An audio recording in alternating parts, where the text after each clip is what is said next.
سيدنا ومولانا محمد وعلى آل سيدنا ومولانا محمد كلما ذكره الذاكرون وكلما غفل عن ذكره الغافلون. الحمد لله رب العالمين والصلاة والسلام على سيد الأنبياء والمرسلين وعلى آله وأصحابه وأزواجه وذرياته ومن تبعهم بإحسان إلى يوم الدين. أعوذ بالله من الشيطان الرجيم. بسم الله الرحمن الرحيم. لقد من الله على المؤمنين إذ بعث فيهم رسولا من أنفسهم يتلو عليهم آياته ويزكيهم ويعلمهم الكتاب والحكمة. وقال النبي صلى الله عليه وسلم: فضلت على الأنبياء بست وأعطيت جوامع الكلم ونصرت بالرعب وأحلت لي الغنائم وجعلت لي الأرض مسجدا وطهورا وأرسلت إلى الخلق كافة وختم بي النبيون. صدق الله العظيم وصدق رسوله النبي الكريم ونحن على ذلك من الشاهدين والشاكرين والحمد لله رب العالمين. میرے محترم دینی بھائیو، ربیع الاول کے اس مبارک مہینے میں ہم لوگ ہر جمعہ نبی اکرم صلی اللہ علیہ وسلم کی سیرت کو پڑھ رہے ہیں اور سن رہے ہیں. اللہ تعالیٰ ہم سب کو اللہ کے رسول کی سیرت مبارکہ کے ہر پہلو کو اپنی زندگی میں اپنانے کی توفیق نصیب فرمائے. گزشتہ 2 جمعوں میں ہم نے ولادت رسول اور دنیا میں کیسا ماحول تھا جب جا کے اللہ نے اپنے نبی محمد رسول اللہ کو اتارا. ایک بار اس وقت میں بتانا بھول گیا تھا کہ اللہ کسی چیز کو اس وقت اتارتے ہیں جب اس کی سخت ضرورت پیش آتی. مکہ کے ماحول میں ظلم و ستم، بربریت، وحشت یہ اتنی زیادہ بڑھ چکی تھی کہ خود جو کچھ لوگ اچھے سمجھے جاتے تھے وہ اندر سے چاہتے تھے کہ کوئی ایسا ریفارمر آئے، کوئی ایسا نشتر لگانے والا، کوئی اچھا طبیب، کوئی اچھا ہم سب کی اصلاح کرنے والا، کوئی ایسا ریفارمر آئے. جب جا کے اللہ نے محمد الرسول اللہ کی مبارک ذات کو اتارا. ایسے نہیں اتارا. تو ہم نے اس ماحول کو پڑھا، سنا.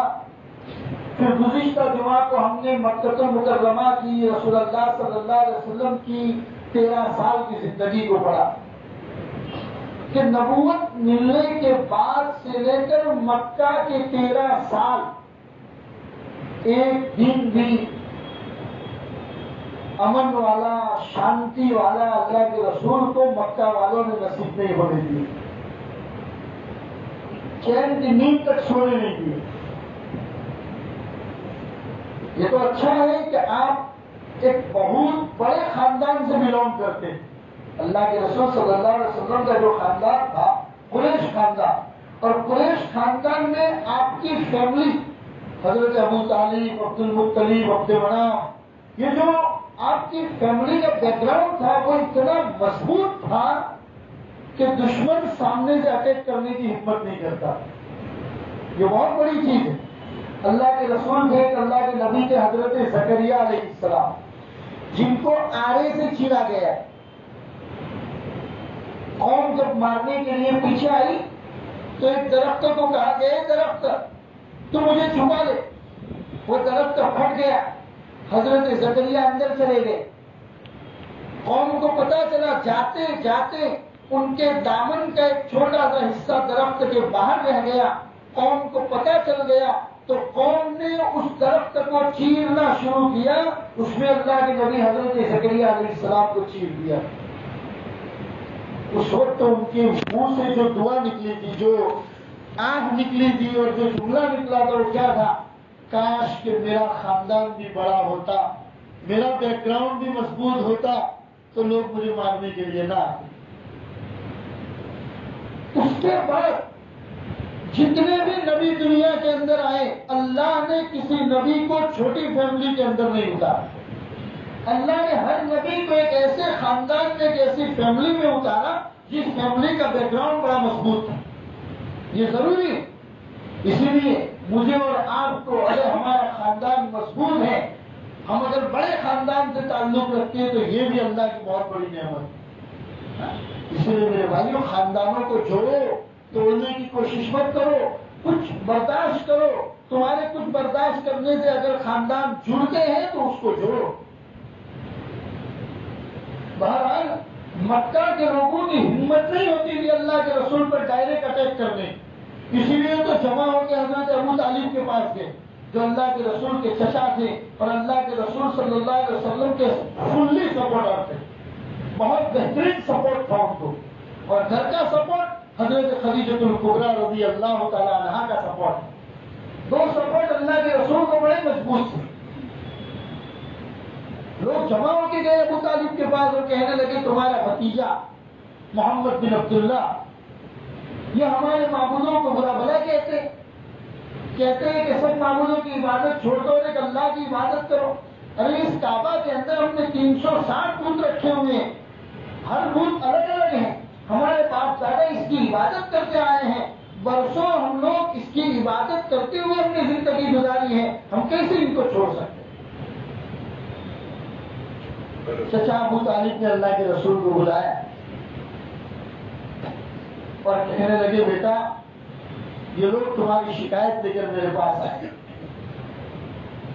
اور دیکھو تمہارے سامنے آفر نہیں رکھی، اگر تم سرداری چاہتے ہو تو یہ لوگ تمہیں مکہ کا سردار بنانے کے لیے تیار ہیں، اگر تم عرب کی کسی دوشیزہ خوبصورت لڑکی سے نکاح کرنا چاہتے ہو تو یہ عرب کی دوشیزاؤں کی لائن لگا دیں گے، اگر تمہیں مال و اسباب چاہیے تو ان لوگوں کے پاس جتنا سونا چاندی ہے وہ تمہارے پیروں میں ڈھیر کر دیں گے۔ نبی اکرم صلی اللہ علیہ وسلم نے چچا کی یہ بات سنی، پھر اس کے ساتھ چچا نے ایک جملہ اور کہا تھا، اچھا وہ سینٹینس میں آپ کو سنانا چاہتا ہوں جو چچا ابو طالب نے کہا تھا کہ بیٹے اپنے چچا کے اوپر اتنا زیادہ بوجھ بھی نہ ڈالو کہ تمہارا چچا اس کو برداشت نہ کر سکے۔ تو اللہ کے رسول نے فرمایا میرے چچا اگر یہ لوگ میرے داہنے ہاتھ میں سورج لا کر رکھ دیں، میرے بائیں ہاتھ میں چاند لا کر رکھ دیں، حالانکہ چاند سورج لانا ان کی بس کی بات نہیں ہے، لیکن مان لو اگر یہ چاند اور سورج میرے دونوں ہاتھوں میں لا کر رکھ دیں تب بھی یہ محمد بن عبداللہ اپنے کام سے ذرہ برابر بھی پیچھے نہیں ہٹے گا۔ اور رہی بات آپ کے اوپر بوجھ بننے کی تو آئندہ سے میں آپ کے اوپر بوجھ نہیں ڈالوں گا۔ یہ جملہ بولتے ہوئے اللہ کے رسول کی آنکھوں میں آنسو آ گئے، ابو طالب کھڑے ہوئے اور محمد رسول اللہ کو سینے سے لگا دیا اور کہنے لگے جا میرے بھتیجے جب تک تیرا یہ چچا ابو طالب زندہ ہے مکہ کے کسی ماں نے ایسے بچے کو جنم نہیں دیا جو میرے محمد کے آنکھوں میں آنکھیں ڈال کر بات کر سکے۔ جب تک تیرا یہ چچا ابو طالب زندہ ہے کسی کی ہمت نہیں ہے کہ محمد کے اوپر ہاتھ اٹھائے۔ تو بڑا سپورٹ تھا اللہ کے رسول کو، چچا ابو طالب کا بڑا سپورٹ تھا۔ لیکن نبوت ملنے کے 10 سال جب ہو گئے تب ایک ہی سال کے اندر 2 حادثے پیش آئے۔ بی بی خدیجہ الکبریٰ رضی اللہ تعالی عنہا کا بھی انتقال ہو گیا، چچا ابو طالب کا بھی انتقال ہو گیا۔ اللہ کے رسول کے جو ظاہری سپورٹر تھے وہ دونوں کے دونوں سپورٹر دنیا سے چلے گئے۔ اب مشرکین مکہ کو کھل کر دشمنی کرنے کا موقع مل گیا۔ انہوں نے بہت ستایا میرے بھائی، نہیں بیان کر سکتے ہم بیان کر ہی نہیں سکتے جتنی محمد رسول اللہ نے اس امت کے لیے تکلیف کو اٹھایا، نہیں بیان کر سکتے اس کو۔ تب اللہ کے رسول طائف تشریف لے گئے، آپ کو پتا ہے کہ طائف والوں نے آپ کے ساتھ کیا معاملہ کیا۔ پھر حضور نے سوچا کہ مکہ والے لوگ تو میری بات ماننے کے لیے تیار نہیں، چلو مکہ کے باہر سے جو لوگ حج کے زمانے میں مکہ آتے ہیں ان لوگوں کو دین کی بات کر کے دیکھتے ہیں۔ چنانچہ مدینہ کی طرف سے جو لوگ حج کرنے کے لیے مکہ آئے، اللہ کے رسول اور آپ کے صحابہ نے چھپ چھپ کر ان کو دین کی دعوت دینا شروع کیا۔ تو پہلے سال دعوت کا اثر کہ 6 لوگوں نے اسلام قبول کر لیا۔ مدینہ کے 6 لوگوں نے اللہ کے رسول کے ہاتھ پر اسلام قبول کر لیا۔ اللہ کے رسول نے ان کو پورا سمجھا دیا کہ تمہیں مدینہ جا کے کام کیا کرنا ہے۔ یہ 6 لوگ چلے گئے۔ اگلے سال جب حج کے لیے آئے تو اپنے ساتھ 6 اور لوگوں کو مسلمان بنا کر 12 لوگوں کی جماعت لے کر وہ مکہ آئے۔ مکہ والوں کو پتا چل گیا کہ یہ محمد رسول اللہ اور ان کی جماعت چھپ چھپ کر مہمان آنے والے مہمانوں کے ساتھ دین کا کام کرتے ہیں، تو انہوں نے مکہ کے باہر جو مکہ میں داخل ہونے کا راستہ تھا وہاں پر اپنے کارندے کھڑے کر دیے اور ان کو کہہ دیا، سنو، کان کھول کر سنو، ہمارے مکہ کے اندر ایک آدمی ہے نعوذ باللہ جس کو جادو سوار ہو چکا ہے اور وہ ایسی باتیں کرتا ہے کہ لوگ اس کی جال میں آ جاتے ہیں، لہذا تم اس کے پاس جانا نہیں، اس کا نام محمد بن عبداللہ ہے۔ انسان کی طبیعت کیسی ہے آپ کو پتا ہے؟ عربی میں ایک کہاوت ہے، الانسان حریص فیما منیع، انسان اس چیز کا لالچی ہوتا ہے جس سے آپ اس کو روکو گے۔ آپ اس کو کہیں گے یہاں مت جانا تو اس کے دل میں لالچ آئے گی کہ مجھے کیوں منع کیا ہوگا وہاں جانے سے، اب تو مجھے ضرور جانا چاہیے۔ چنانچہ مکہ کے لوگوں نے کہا تھا کہ محمد سے ملنا مت، لیکن ان لوگوں کے دلوں میں اور زیادہ لالچ پیدا ہو گئی، ارے ملنا تو چاہیے، آخر دیکھنا تو چاہیے کہ وہ شخصیت کون ہے۔ اور جو ایک مرتبہ محمد رسول اللہ کے چہرے کو پڑھ لیتا، آپ کے چہرے کو دیکھ لیتا، ایسا دیوانہ ہو جاتا کہ ایک زندگی تو کیا ہزاروں زندگی قربان کرنے کے لیے تیار ہو جاتا۔ چنانچہ یہ 12 لوگ جب واپس مدینہ گئے تو تیسرے سال 2 چیزیں لے کر آئے۔ ایک 73 آدمی 73 آدمیوں کو مسلمان کر کے 73 آدمیوں کی جماعت لے کر مکہ آئے اللہ کے رسول کی خدمت میں، یا رسول اللہ ہم 12 لوگ گئے تھے، 1 سال کی محنت کا یہ نتیجہ ہے کہ 73 لوگ آپ کے پاس آئے ہیں، اور دوسرا انعام یہ ہے پورا مدینہ آپ کا ویلکم کرنے کے لیے تیار۔ چھوڑ دیجیے ان مکہ والوں، ان مکہ والوں نے آپ کی قدر نہیں کی، آپ کو پہچانا نہیں، ان کو پتا نہیں ہے کہ کون ہے محمد رسول اللہ، آپ کی ذات کو پہچانتے نہیں ہے، آپ چھوڑ دیجیے اس مکہ کو، آئیے تشریف لے آئیے ہمارے مدینہ المنورہ میں، ہم مدینہ میں آپ کا استقبال کرنے کے لیے تیار۔ اللہ کے رسول نے ان کو جواب دیا، میرے اللہ کا حکم آئے گا تو میں روانہ ہو جاؤں گا۔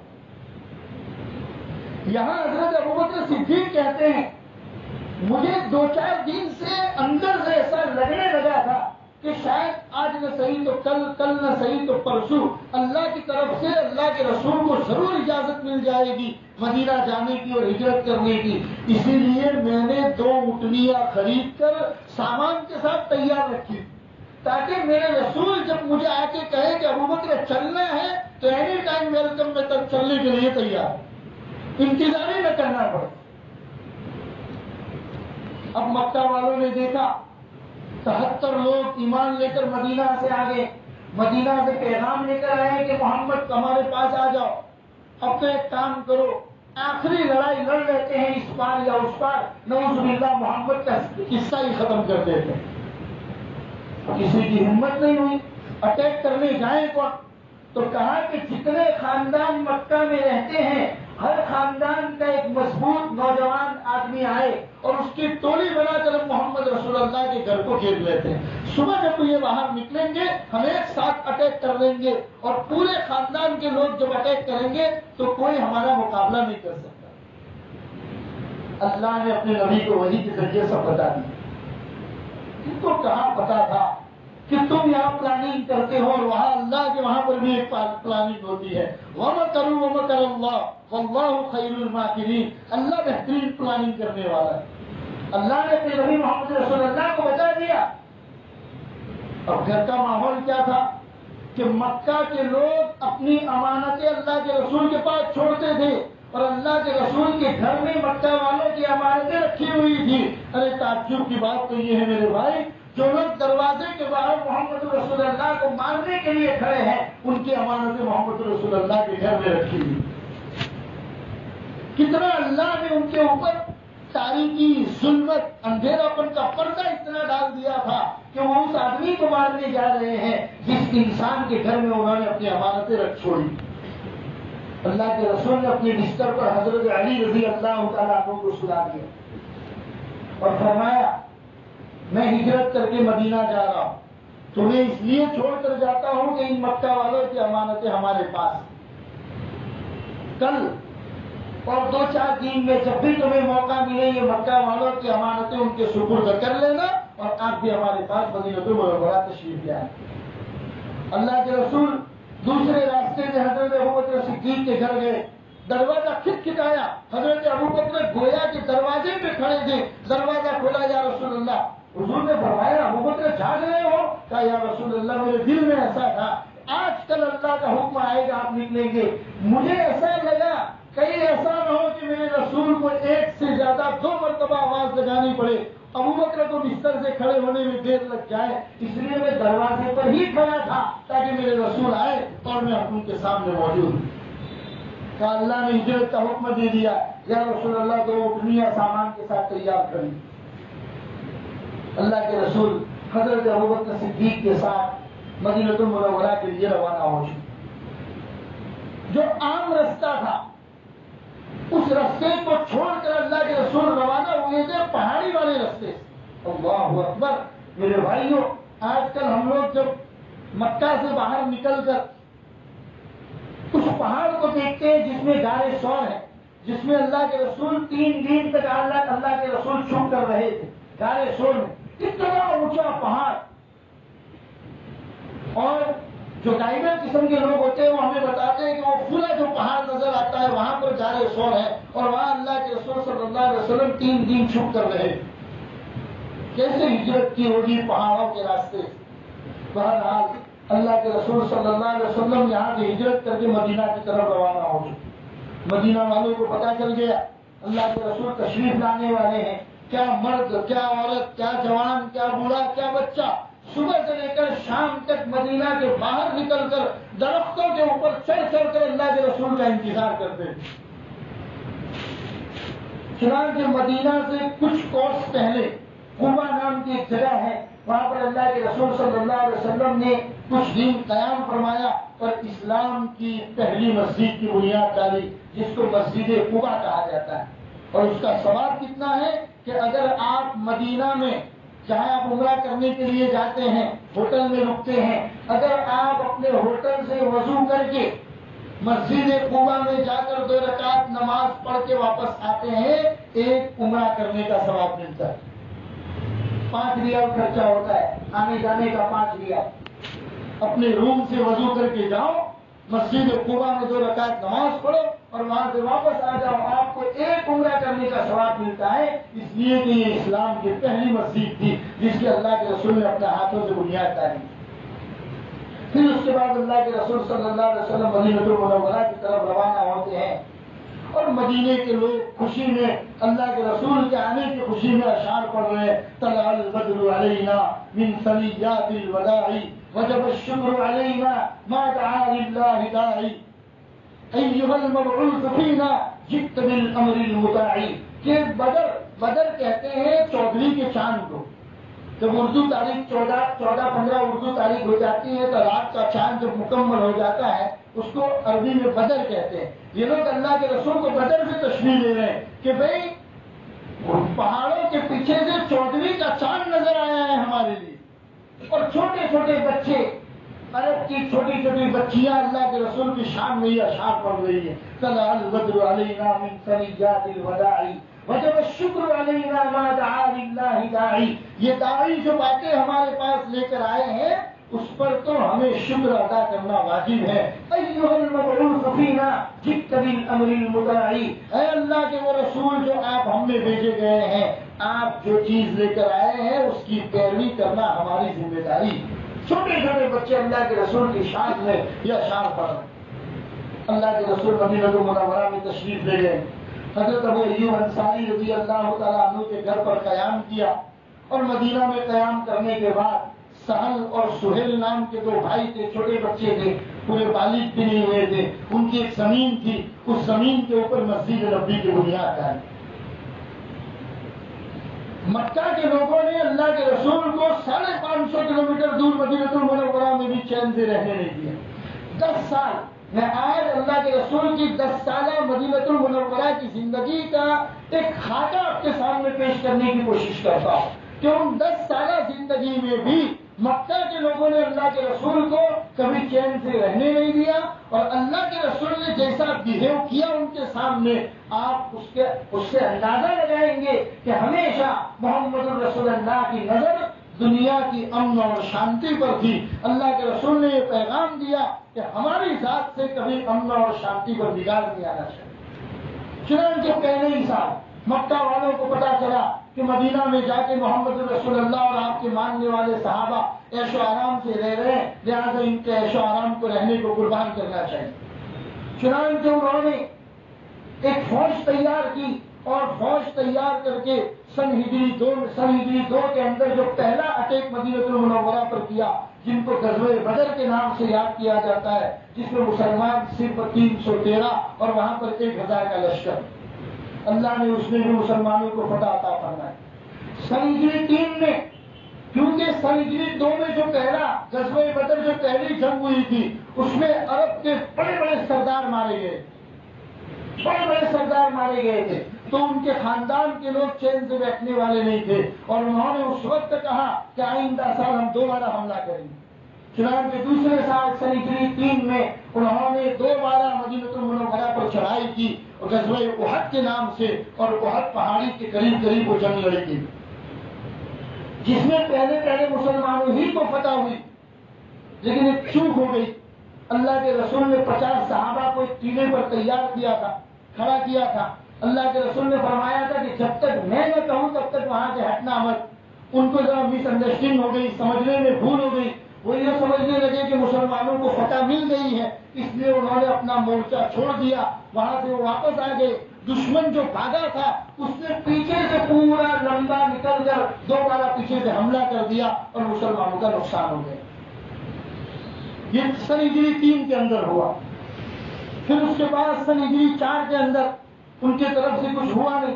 سن ہجری 5 کے اندر انہوں نے مکہ کے مشرکین نے یہودیوں کو بھی ملایا، منافقین کو بھی ملایا، اور مدینہ کے اندر جو یہودی رہتے تھے ان کے ساتھ بھی انہوں نے جاسوسی والا معاملہ کیا، اور ایک ساتھ ایک لمبے حملہ کرنے کے ارادے سے وہ لوگ مدینہ المنورہ پر انہوں نے اٹیک کی. اللہ کے رسول نے صحابہ سے مشورہ کیا، بھائی کیا کرنا چاہیے، مدینہ میں لے کر لڑنا چاہیے یا مدینہ سے باہر نکل کر ہمیں خود ان کا مقابلہ کرنا چاہیے. صحابہ نے رائے دیا، رسول اللہ مدینہ کے چاروں طرف خندق کھودی جائے، گڑھا کھود دیا جائے، اور ہم لوگ اپنے مدینہ میں رہیں گے، وہ لوگ ہمارے اوپر حملہ کریں گے، ان کے حملے کا جواب دیں گے. چنانچہ سن ہجری 5 کے اندر انہوں نے حملہ کیا. 1 مہینے تک مسلسل انہوں نے مدینہ کے لوگوں کو گھیر کے رکھا، لیکن اللہ نے مسلمانوں کو صبر عطا فرمایا. آخری دن ایک مرتبہ رات کو اتنی تیز آندھی چلی کہ وہ لوگ خود ان کو پتہ ہی نہیں چلا کہ ہم لوگ کہاں پر ہیں. ان کے خیمے اڑ گئے، برتن اڑ گئے، گھوڑے نکل کر، اونٹ نکل کر بھاگنے لگے. اللہ تبارک و تعالیٰ نے دشمن کے پورے لشکر کو تیتر کر دیا. وہ لوگ واپس چلے گئے. اب ان لوگوں میں مقابلہ کرنے کی ہمت نہیں. صحابہ جو مکہ چھوڑ کے مدینہ آ گئے تھے، یہاں آئے ہوئے 5 سال ہو گئے تھے. ہر ایک بعض لوگ تو وہ تھے جن کے بیوی بچے ابھی بھی مکہ میں تھے، کہنے لگے یا رسول اللہ مکہ بڑا یاد آتا ہے، اللہ کے رسول عمرہ کرنے کا ارادہ ہے. اللہ کے رسول نے فرمایا چلو میرے ساتھ جو لوگ عمرہ کرنے کے لیے آنا چاہتے. چنانچہ 1300 یا 1400 آدمی اللہ کے رسول کے ساتھ عمرہ کرنے کے لیے مکہ المکرمہ روانہ ہوئے. مکہ والوں کو پتا چلا تو انہوں نے مکہ کے باہر آ کر ہی اللہ کے رسول کا رستہ روک دیا اور کہا کہ اس سال تو ہم کسی بھی صورت میں آپ کو عمرہ نہیں کرنے دیں گے. اس وقت وہاں بیٹھ کر ایک صلح ہوئی، ایک ڈیل ہوئی محمد رسول اللہ کے درمیان اور مکہ والوں کے درمیان.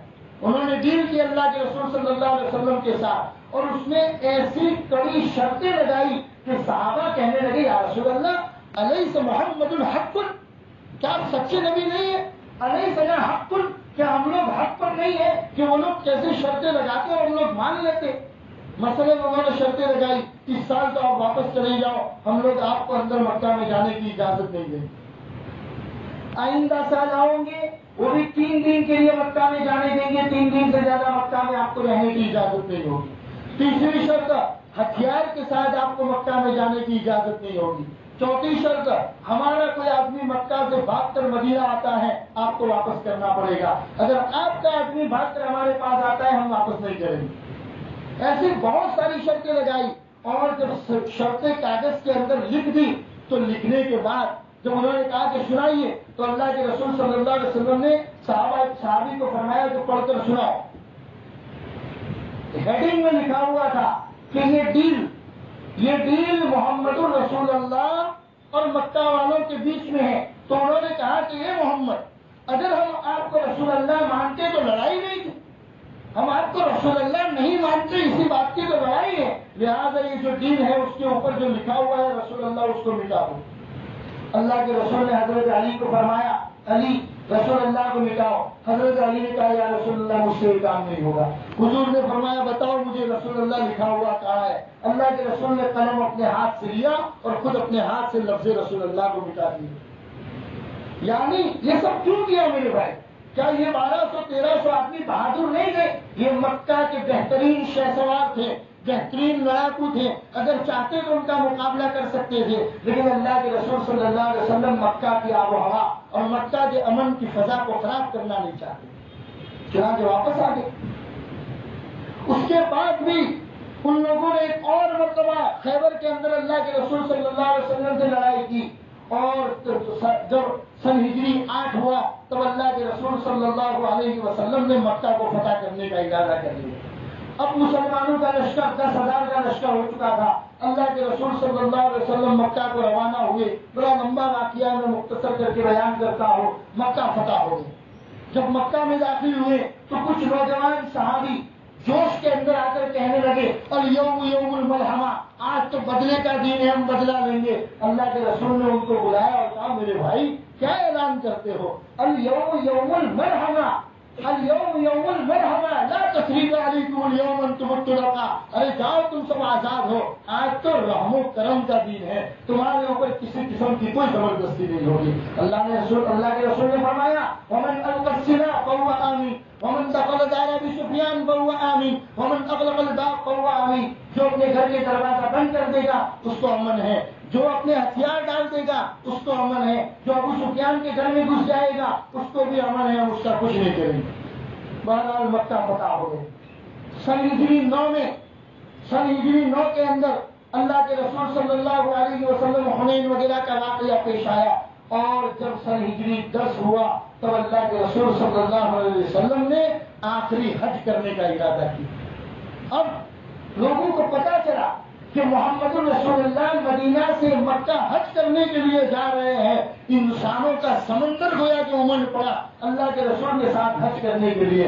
روایتوں میں آتا ہے 1 لاکھ سے زیادہ، 1.25 لاکھ کے قریب مسلمان اللہ کے رسول صلی اللہ علیہ وسلم کے ساتھ حج کرنے کے لیے مکہ المکرمہ روانہ ہوئے، اور اللہ کے رسول صلی اللہ علیہ وسلم نے حج کیا، اور حج کرنے کے بعد جو آخری خطبہ دیا امت کے نام، آج وہ خطبہ ہم سب مسلمانوں کے لیے بہت ضروری ہے میرے بھائی۔ اللہ کے رسول نے جو آخری خطبہ دیا تھا عرفات کے میدان میں کھڑے ہو کر، حج کے اندر عرفات کے میدان میں کھڑے ہو کر اللہ کے رسول نے جو آخری خطبہ دیا تھا وہ خطبہ ہم سب مسلمانوں کے لیے بڑا ضروری ہے۔ میں آپ کو پڑھ کے سناتا ہوں۔ اللہ کے رسول صلی اللہ علیہ وسلم نے فرمایا لوگوں غور سے سنو اور یاد رکھو، شاید پھر تم سے ملنے کا موقع نہ ملے۔ کتنی بڑی بات، صحابہ نے کیسے دل پر پتھر رکھا ہوگا، شاید اب تم سے ملنے کا موقع نہ ملے۔ جس طرح اس دین، اس مہینے اور اس جگہ کی حرمت کرتے ہو، اسی طرح ایک مسلمان کا خون، مال، آبرو، عزت دوسرے مسلمان پر حرام ہے۔ ہم بات میں کسی کے آبرو مال ہڑپ لیتے ہیں میرے بھائیوں۔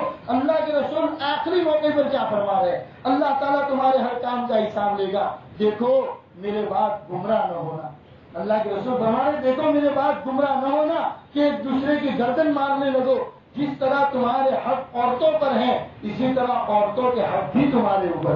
وہ خالی نوکرانی نہیں ہے تمہارے گھر میں کام کرنے کے لیے, عورتوں کے حق بھی تمہارے اوپر ہیں. ان کے ساتھ نرمی کرنا, مہربانی سے پیش آنا اور اللہ سے ڈر کر ان کے حق کا لحاظ رکھنا.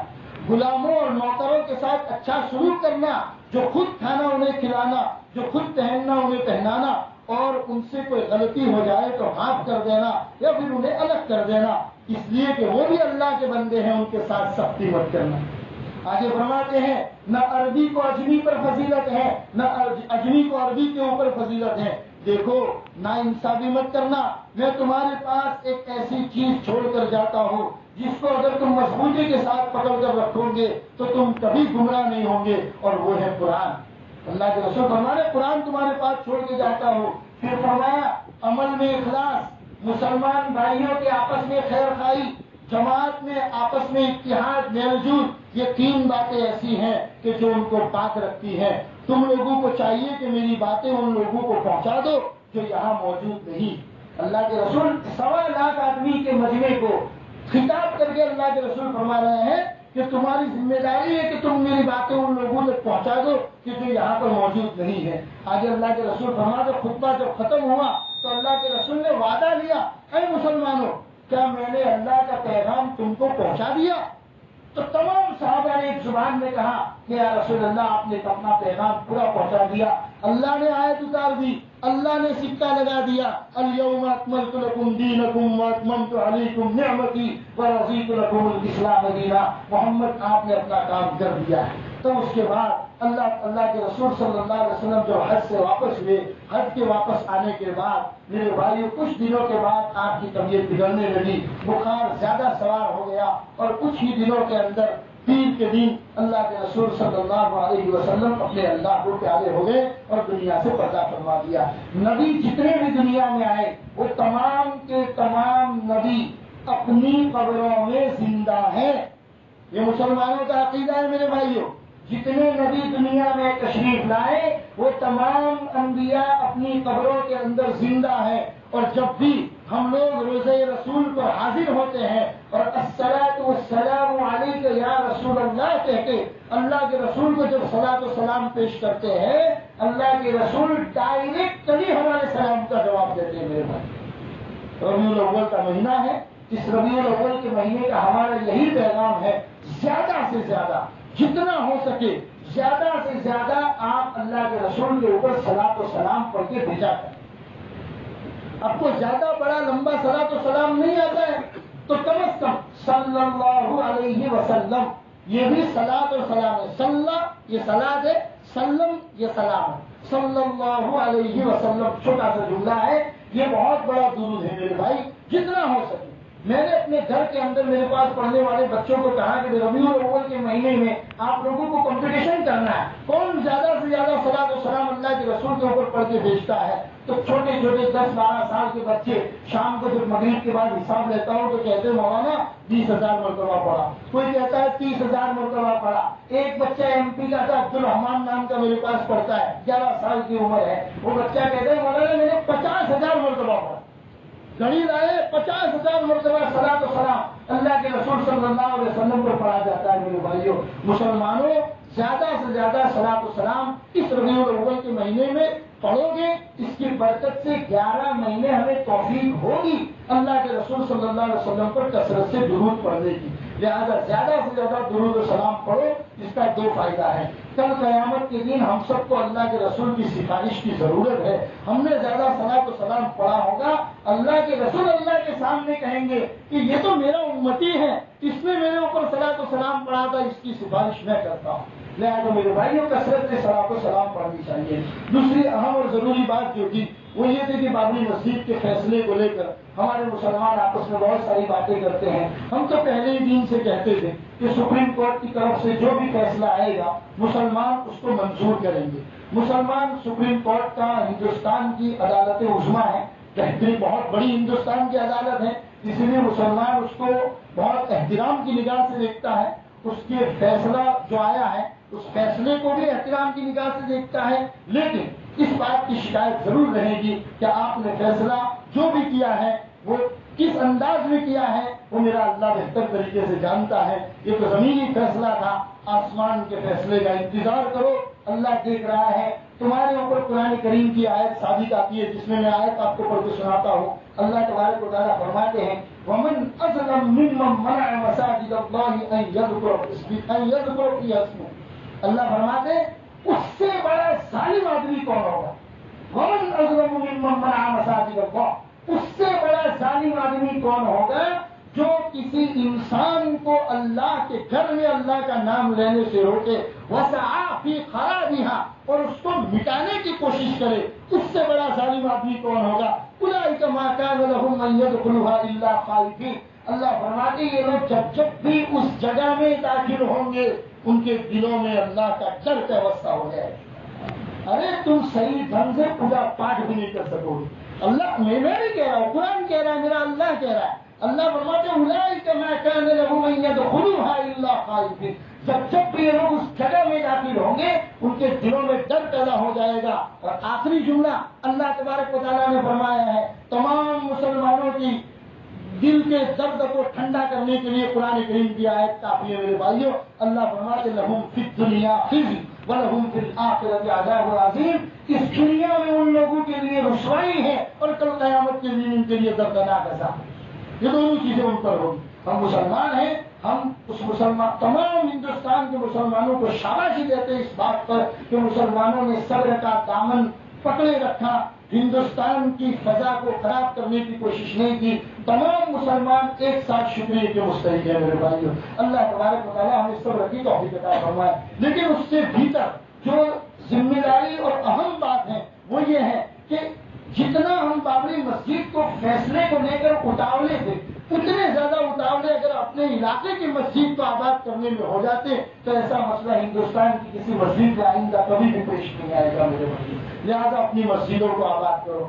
برائے کرم اللہ کے واسطے، خدا کے واسطے اپنی مسجدوں کے باہر یہ لکھنا کہ یہ دیوبند کی مسجد ہے، یہ فلاں کی مسجد ہے، اس میں اس کو نہیں داخل ہونا ہے، اس کو نہیں داخل ہونا ہے. کب تک یہ بٹوارا کرتے رہو گے اللہ کی زمین پر؟ ارے ایسا تو سنیما گھروں کے باہر بھی لکھا ہوا نہیں ہوتا جس میں 3 گھنٹے کی فلمیں، ننگی فلمیں دکھائی جاتی ہے، اس کے باہر بھی لکھا ہوا نہیں ہوتا. وہاں تو جو بھی آئے اس کو ویلکم کر کے اندر لیا جاتا ہے. یہ تو اللہ کا گھر ہے، اس کو کیوں ہم لوگ آپس میں بانٹتے ہیں؟ لہٰذا میرے بھائیوں مسجدیں آباد کرو، اپنے یہ پاپی دل کو صاف کرو، اپنے پاپی دل کو صاف کرو. علامہ اقبال نے ہمیں کے بارے میں کہا تھا مسجد تو بنا دی شب بھر میں ایمان کی حرارت والوں نے، مسجد تو بنا دی شب بھر میں ایمان کی حرارت والوں نے.